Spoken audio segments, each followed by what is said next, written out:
এই দেখো কত কচি ফুল হয়েছে বন্ধুরা, আজকে জমিয়ে খাবো কাঁকড়া।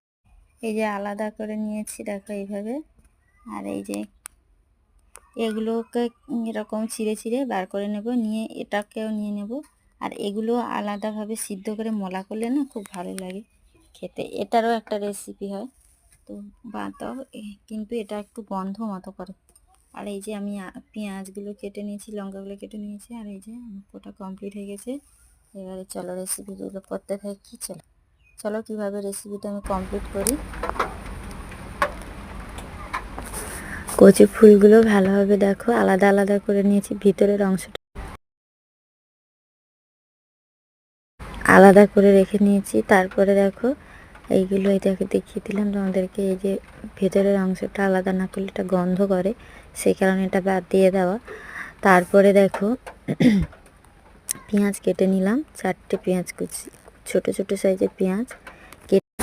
তো বন্ধুরা দেখো আমি পেঁয়াজগুলো কুচকুচ করে কেটে নিচ্ছি। আর তারপরে লঙ্কাগুলো কেটে নিলাম, 4টে লঙ্কা নিলাম। তো তোমরা চাইলে 6টাও নিতে পারো, দুটো যে যেরকম ঝাল খাও সেরকম পরিমাণে নেবে।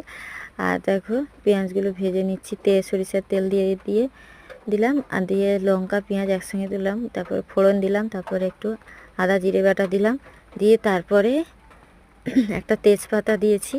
দেওয়ার পরে দেখো কচি ফুলটা আর আলুটা একসাথে তুলে দিলাম, তারপরে লবণ দিলাম 1 চামচ, দিয়ে 1 চামচ হলুদ গুঁড়ো দিলাম, 1 চামচ লঙ্কার গুঁড়ো দিলাম, 1 চামচ জিরে গুঁড়ো দেবো, দিয়ে ভালো করে নেড়ে চেড়ে ভালো করে ভেজে নিলাম, নিয়ে তারপরে ঢাকনা দিয়ে দেবো।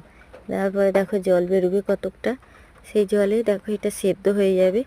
তো এবার নাড়তে নাড়তে এটা পুরো ঘেঁটে যাবে, একদম মিশে যাবে, তারপরেই রেসিপিটা কমপ্লিট হবে।